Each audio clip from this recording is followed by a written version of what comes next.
ఈ రోజు ఒక చిన్న క్యాటరింగ్ చేసాము. ఒక 2 రోజుల క్రితమే మన ఫాలోవర్ మా క్యాటరింగ్ నెంబర్ కి ఫోన్ చేసి అన్న కాలేజ్ ఫంక్షన్ క్యాటరింగ్ చేయాలని అడిగాడు. మన ఫాలోవర్ చెప్పిన కాలేజీలో నేను కూడా 2 years చదివాను. ఈ క్యాటరింగ్ వచ్చేసి మా మాస్టర్ వాళ్ళ ఇంటి దగ్గర ఐటమ్స్ మొత్తం చేసిన ఐటమ్స్ మొత్తం మా ఫ్రెండ్ రూపస్ వాళ్ళ ఆటోలో వేసుకుని కాలేజ్ ఫంక్షన్ దగ్గరకి ప్రయాణం సాగించాం. ఈ కాలేజ్ ఫంక్షన్ లొకేషన్ వచ్చేసి శ్రీ వివేకానంద డిగ్రీ కాలేజ్ ఇంజమూరు. మేము వచ్చేసరికి కాలేజీలో ఫంక్షన్ కూడా జరుగుతుంది. ఈ కాలేజ్ ఫంక్షన్ కి మేము చేసిన ఐటమ్స్ మొత్తం ఒకసారి చూపిస్తాను, చూసేయండి. 20 kg pulao, 20 kg chicken curry, pulao దిన్నాలకు వైట్ రైస్ చేసాము. దీని క్వాంటిటీ వచ్చేసి 10 కిలోలు. పైనాపిల్ ఫ్లేవర్ తో అదిరిపోయే స్వీట్ వచ్చేసి కేసరి, ఆయిల్ లో ఫ్రై చేసిన ఎగ్ రోల్, పల్లీల చట్నీ, కొంచెం ఆనియన్ రైతా, కొంచెం సాంబార్, కొంచెం రసం, గడ్డ పెరుగు, కరకరలాడే వడియాలు. ఈ యొక్క క్యాటరింగ్ కి వాటర్ కూడా మేమే సప్లై చేసాము. కరెక్ట్ గా 1:30కంతా భోజనాలు కూడా స్టార్ట్ అయిపోయాయి. స్టూడెంట్స్ అందరూ తినేదానికి క్యూ కట్టారు. నేను కూడా ప్లేట్ లో ఐటమ్స్ మొత్తం వేసుకొని మా ఫ్రెండ్ నేను కడుపు నిండా తినేసాం. ఇప్పుడు ఈ సారు మా క్యాటరింగ్ ఐటమ్స్ గురించి రివ్యూ ఇస్తారు, చూసేయండి.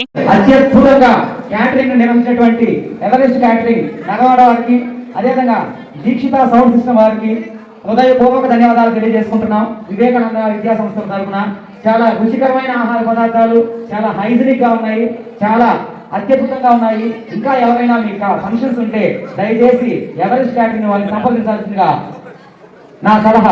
ఇప్పటికైతే మా క్యాటరింగ్ మొత్తం కంప్లీట్ గా అయిపోయింది. ఇక మేము తెచ్చిన అండాలు మొత్తం ఆటోకి లోడ్ వేసుకొని ఇంటికి బయలుదేరుతుంటే కొంచెం ఫుడ్ మిగిలితే దాన్ని ఎక్కోలకైతే ఇచ్చేసాం. ఈ డిగ్రీ కాలేజ్ వల్ల దయ వలన మాకు ఫుడ్ డొనేట్ చేసే అవకాశం కూడా వచ్చింది. మీకు కూడా మా క్యాటరింగ్ కావాలంటే స్క్రీన్ మీద మా నెంబర్ ఇచ్చాను, ఒక్క కాల్ చేసేయండి.